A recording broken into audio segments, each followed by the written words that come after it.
Bueno, pues tema 4, apartado de lengua dentro de teoría y recursos, como decimos. Y vamos a ver en este primer bloque dos contenidos, ¿no?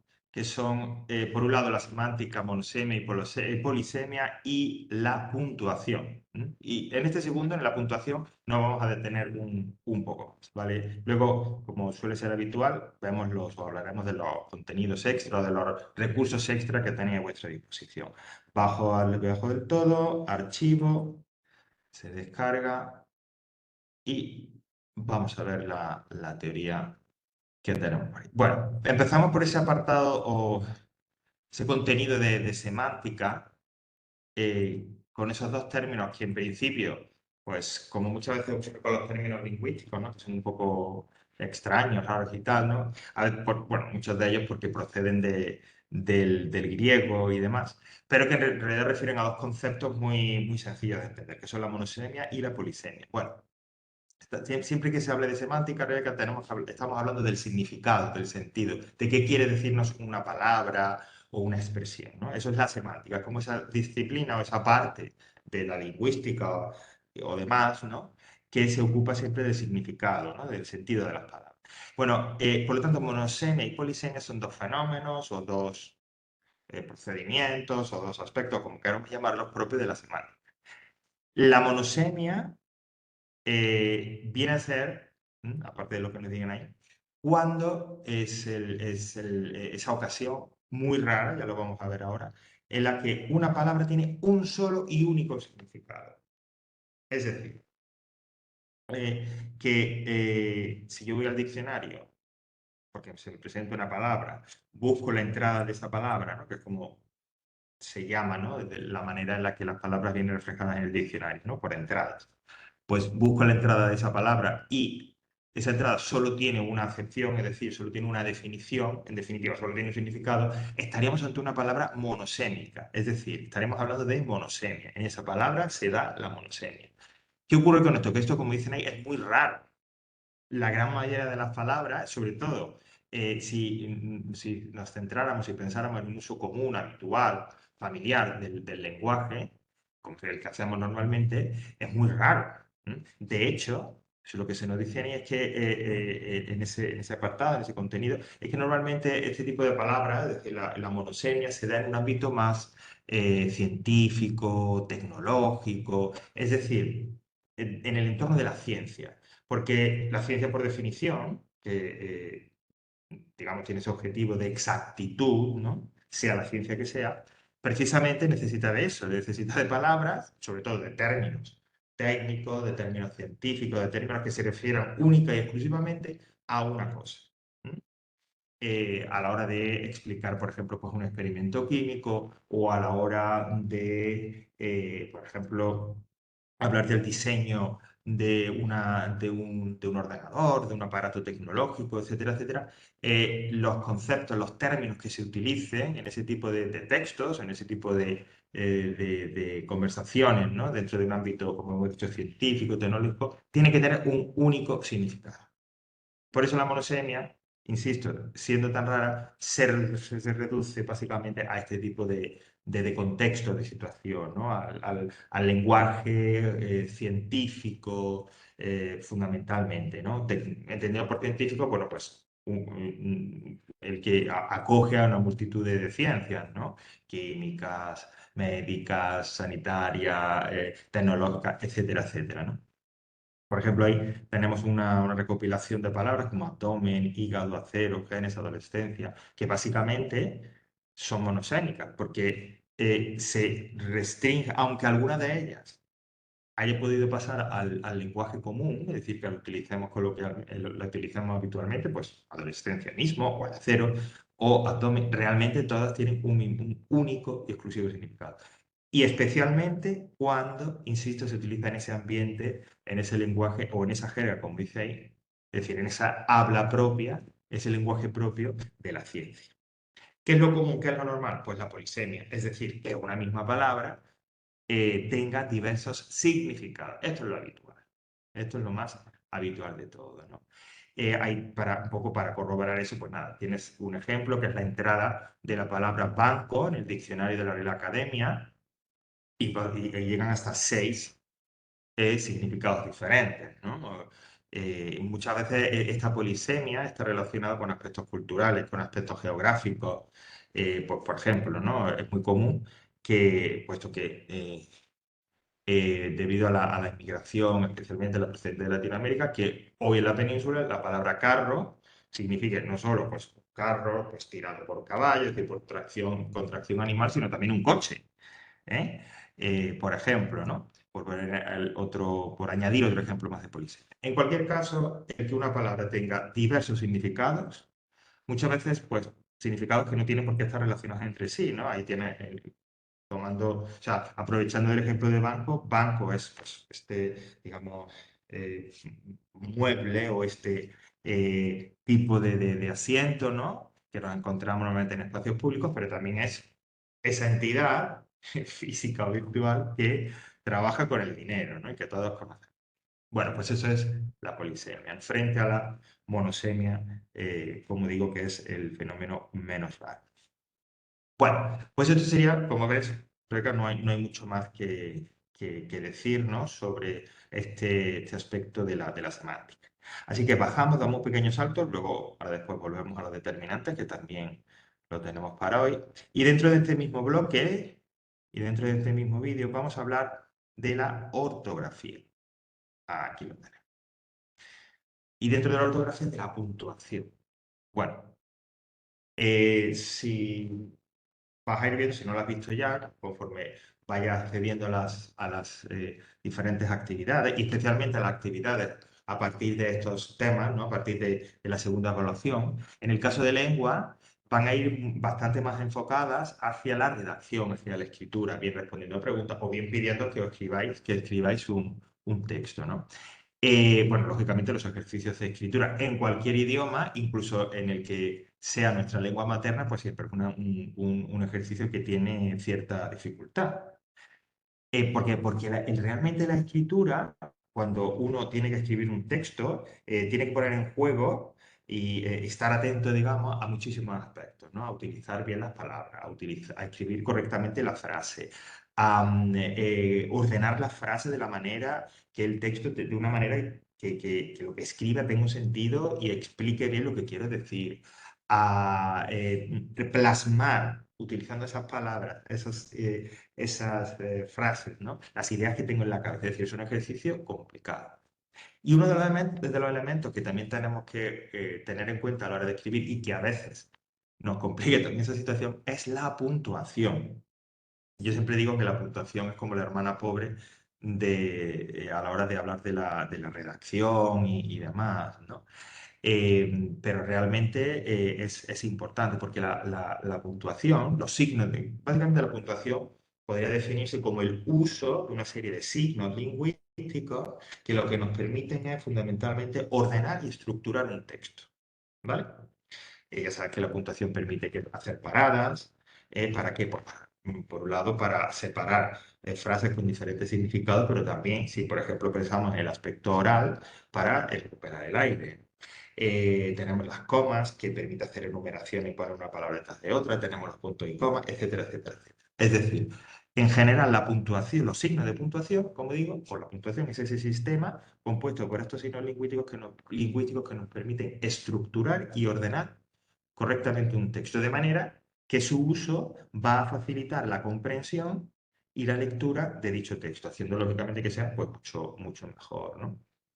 Ahí, en ese primer párrafo, ¿no? que más o menos también lo definen, bueno, pues facilita la lectura, la comprensión, ordena las ideas, aclara el significado, contribuye a la cohesión de un texto, señala relaciones sintácticas y lógicas entre los elementos que lo forman, es decir, estructura el texto. Me permite a mí que ese texto sea una unidad, ¿no? Y que estén los contenidos bien distribuidos y las ideas bien distribuidas y bien expresadas, ¿no? Gracias a ello, insisto, todo ello gracias al uso de la puntuación. Bueno, evidentemente, o por lo que viene un poco a continuación es una relación, es decir, como una especie de listado de los signos de puntuación más comunes, ¿no?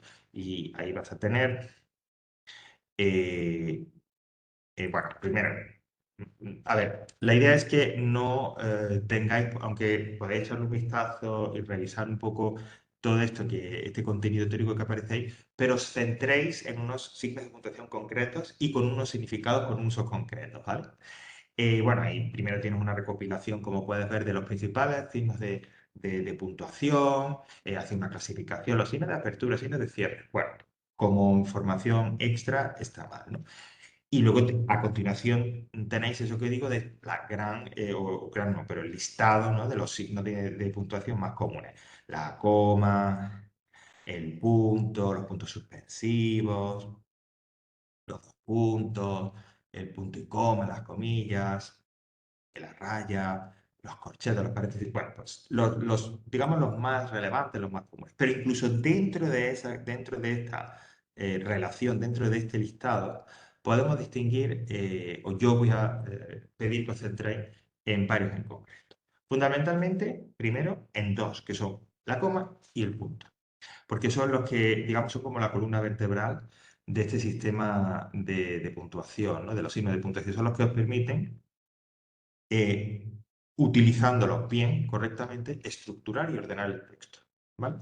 Bueno, ahí tenéis un poco pues, todos los usos de la coma, pero básicamente la coma es para separar, para establecer una pausa breve, indicando que lo que separas, bien sean palabras, bien sean frases, tienen una conexión, tienen una relación, aunque indican ideas diferentes, ¿no?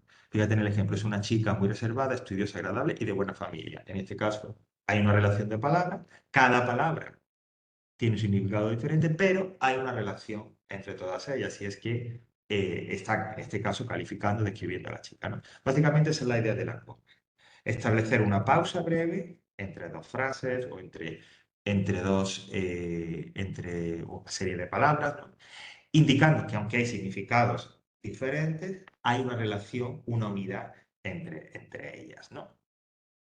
Bueno, luego tenéis más significados, pero básicamente ese es el que yo quiero que os quedéis, porque ese es el que nos sirve para la redacción de textos, ¿vale?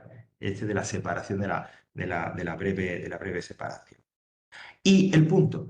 El punto, como dice ahí, es ya hace una pausa mayor. Es decir, el punto, que normalmente separa ya oraciones, no separa palabras, establece una separación entre esas dos oraciones. Es decir, claramente cuando yo utilizo un punto quiero decir que las ideas que esas oraciones indican, que las ideas que esas oraciones nos revelan, nos comentan, nos transmiten, son diferentes. Hay un mínimo hilo de conexión, pero al establecer un punto, que como dicen que es una pausa mayor, es como si dijera, hasta aquí hablo de una cosa, a partir de aquí voy a hablar de la otra. Sí, hay una mínima relación con la anterior, pero hablo de otras cosas diferentes, distintas. Es por ello que podemos encontrar puntos dentro de un mismo párrafo, entre dos frases, o al final de un párrafo o al final de un texto, indicando que ese es ya y por eso se le llama así, el punto y final. Si, por ejemplo, es un punto que indicamos que establecemos al final de un párrafo, es decir, que vamos a seguir escribiendo, lo que queremos decir que las ideas contenidas en ese párrafo no tienen nada que ver con las siguientes. En el siguiente párrafo hablaremos de otra cosa diferente. Sí, hay una relación mínima, hay un hilo conductor, pero las ideas del siguiente párrafo, puesto que primero es otro párrafo y segundo están separados por un punto, serán diferentes, ¿no? Esa es la idea y esa es la diferencia también fundamental entre el punto y la coma. ¿Quiere decir eso como que el punto tiene más importancia? Bueno, no exactamente. Yo lo que diría que el punto lo que se establece es que separamos dos ideas diferentes, con un mínimo de conexión, pero dos ideas que son diferentes. Hablamos de cosas diferentes. Por eso establezco un punto. ¿Mm? Y que separa frases, no separa palabras. La coma separa palabras y puede separar también frases. El punto solo separa palabras, ¿no? Y además, como hemos dicho, podemos establecer un punto al final de un párrafo o bien al final de un texto, indicando que es el final y por lo tanto ese punto y final. ¿Mm? Es decir, esa sería la diferencia. La relación entre las palabras o las frases que separa una coma sería mayor, mientras que la relación que separa el punto, es decir, entre la frase, el significado, ¿no? Las ideas, la relación entre las ideas que separa las ideas de la frase que separa el punto, será como más leve o más tenue, ¿vale? Manejando el punto y la coma, con eso ya tenemos un montón. Es más, reduciéndolo un poco a la esencia, si tuvierais que, a la hora de escribirlo, de ponerlo en un texto, estos son los dos signos de puntuación que no debéis olvidar. Por supuesto, hay que tener en cuenta los demás, ¿no? Y de hecho, ahora os voy a indicar una serie de actividades para que practiquéis. Pero el punto y coma, fundamental. Es decir, si revisáis la teoría, etcétera, y no queda claro, el punto y la coma es lo único que os tiene que quedar claro. Lo más importante, lo fundamental que debe de quedar claro. Bueno, no tenemos puntos suspensivos y, insisto, en este destacar una serie de signos de puntuación, primero el punto y la coma, y luego yo extraería, también indicaría los dos puntos y el punto y coma. Los dos puntos indican una pausa breve para llamar la atención sobre lo que viene a continuación. Es decir, los dos puntos te indican, si lo utilizas, es que a continuación va a haber una enumeración, va a haber una lista de palabras, vas a decir algo relevante. Es decir, es como una... presta atención y mira lo que viene. En lo que viene a continuación, ¿no? Por eso se habla de enumeración, explicaciones, causas, conclusiones, introducimos una cita textual. Es decir, cuando yo coloco dos puntos, lo que venga a continuación, así sea palabras o así sea una oración, esos dos puntos te piden que prestes atención porque lo que viene a continuación tiene cierta importancia. Ese listado de palabras o una explicación o una conclusión o bien es una cita textual. Y el punto y coma sería como el signo de puntuación establece una pausa entre la coma y el punto y seguido.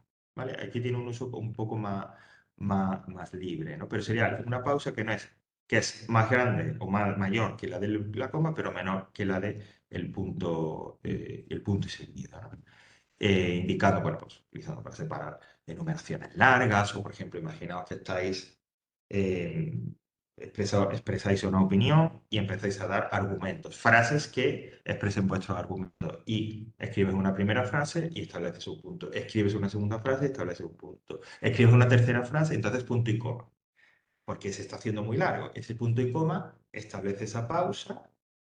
A continuación, sigues escribiendo las ideas, los argumentos que apoyan tu opinión, pero se ha establecido ahí una pausa, tanto de significado como en el caso de que fuera, como digo, un texto que se leyera y demás, para retomar el aire, ¿no? Bueno, pues yo destacaría, como digo, sobre todo, coma y el punto, y luego dos puntos y punto y coma. Insisto, no hay que desechar el resto, ¿no? Pues los puntos suspensivos que tenéis ahí, o las comillas, las rayas, el guión, los paréntesis, los corchetes, es decir, yo pediría que revisarais también. En el examen es probable que esto se preguntara y que se preguntara pues de una forma muy sencilla. Yo te pongo un par de frases o un pequeñito párrafo de dos o tres frases y digo, oye, aquí faltan una serie de signos de puntuación. Y de repente pues unas comas, los dos puntos, un punto y coma, a lo mejor un punto suspensivo, ¿vale? Así que a la hora de revisarlo, recordad, sobre todo punto y coma, y en segundo grado de importancia, quedaos bien. Cuando digo de grado de importancia me refiero que sepáis lo que significa y sobre todo que sepáis utilizarlo. Entonces, el punto y la coma hay que saber utilizarlo. Luego, el punto y coma y los dos puntos es conveniente manejarlos también. Y los demás, pues que tengáis una idea y sepáis más o menos de qué va. Para la redacción, enfocado hacia la redacción. Enfocado hacia el examen en sí, pues ya sabéis cómo se os puede preguntar, de forma muy práctica, ¿vale? A través de un pequeño párrafo con dos frases y media, entonces te digo, aquí falta signo de puntuación. Completa con los signos de puntuación que faltan, ¿vale? Bueno, pues para que tengáis, como digo, más o menos una idea de cómo enfocarlo a la hora de repasar. Y eso serían los signos de puntuación y en la monosemia y la polisemia. Vamos a ver un momento a la hora virtual. ¿Qué recursos extra tenéis? Bueno, pues realmente de monosemia y polisemia no hay, porque bueno, que eso ya, como te decía antes, Rebeca, pues tiene poca enjundia en ese sentido, pero sí tenéis, sí, y lo muestro aquí, dice este link, Y ese link es un directorio, es decir, como una especie de índice con un montón de ejercicios de puntuación, de signos de puntuación. Así que yo recomendaría que a la hora de repasar esto, lo repaséis a través de los ejercicios, que echéis un vistazo, cómo se utiliza el punto, cómo se utiliza la coma, también dos puntos, punto y coma, y revisando los demás. Y a través de todos estos ejercicios, por ejemplo, claro, tienes uso de la coma, uso del guión, varios ejercicios con signos de puntuación variados, el punto y seguido, etcétera, etcétera. Y a través de estos ejercicios manejáis bien cómo se utilizan esos signos de puntuación, ¿vale? Porque es importante. En el examen de esta evaluación sí que va a haber un texto, es decir, sí que se os va a pedir que escribáis un texto. Por tanto, en ese texto, aparte de escribir correctamente la frase, de intentar que no haya faltas de ortografía, de que no haya, etcétera, que también utilizar correctamente los signos de puntuación, especialmente el punto y la coma. No me cansaré de repetirlo. ¿Vale? Bueno, pues ahí tenéis ese contenido extra. Ay, me he equivocado. Y con esto, bueno, pues terminamos este primer apartado. No sé si quieres preguntar algo, Rebeca, más o menos. Vale. No, esto más o menos lo he entendido bien. Exacto. Es lo que te decía Rebeca. Míralo desde el punto de vista muy práctico. Sobre todo lo de los signos de puntuación, porque has visto que hay mucha teoría, un poco y tal, pero enfócalo desde el punto de vista muy práctico, a través de los ejercicios, pensando en cómo se te puede preguntar en el examen y pensando en cómo lo puedes utilizar, sobre todo punto y coma, en el texto, a la hora de escribir un texto. ¿Vale? Vale. Ok, pues dejamos esto.